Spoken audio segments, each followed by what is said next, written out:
Сдвиговые регистры представляют собой последовательно соединенную цепочку триггеров.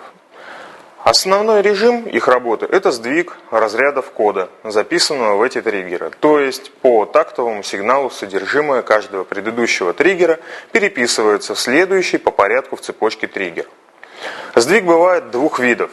Вправо – это основной режим, который есть у всех сдвиговых регистров, и влево. Этот режим есть только у некоторых реверсивных сдвиговых регистров. Сдвиг информации регистром вправо представляет собой сдвиг в сторону разрядов, имеющих большие номера, а сдвиг информации регистром влево – это сдвиг в сторону разрядов, имеющих меньшие номера.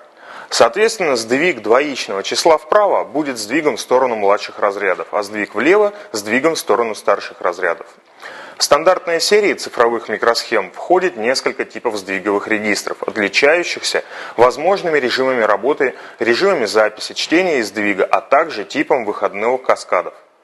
Большинство регистров сдвига имеет 8 разрядов. Сдвиговые регистры допускают каскадирование, совместное включение для увеличения разрядности. Основное применение регистров сдвига состоит в преобразовании параллельного кода в последовательный и наоборот. Такое преобразование используется, например, при передаче информации на большие расстояния, при записи информации на магнитные носители, при работе с телевизионными мониторами и с видеокамерами, а также во многих других случаях. Такая передача позволяет сократить количество соединительных проводов, а также упростить защиту передаваемых данных от действия внешних электромагнитных помех. Еще одно применение сдвиговых регистров состоит в организации всевозможных линий задержек, особенно имеющих значительное количество каскадов. С помощью сдвиговых регистров можно обеспечить задержку любого входного сигнала на целое число тактов.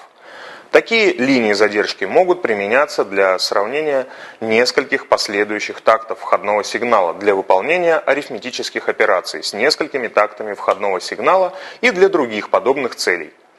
Сдвиговые регистры могут также использоваться для формирования импульсов заданной длительности. Причем длительность импульса может задаваться управляющим кодом, то есть быть программно управляемой.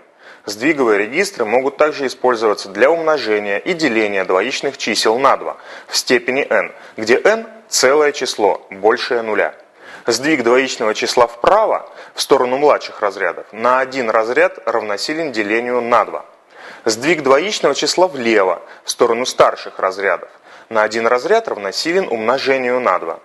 Для того, чтобы сдвиговый регистр умножал и делил двоичный код, надо всего лишь записать этот код в регистр и сдвинуть его нужное количество раз вправо или влево. Следующее применение сдвигового регистра – это генератор квазислучайной последовательности сигналов или кодов. Случайные последовательности сигналов и кодов широко применяются в тестирующей аппаратуре, в генераторах шума, в логических игровых устройствах. Структура генератора квазислучайной последовательности на сдвиговом регистре представляет собой регистр сдвига с параллельными выходами, например, IR8, несколько выходных сигналов которого объединены с помощью элемента, исключающего «или», с выхода которого сигнал подается на вход регистра, замыкая схему в кольцо.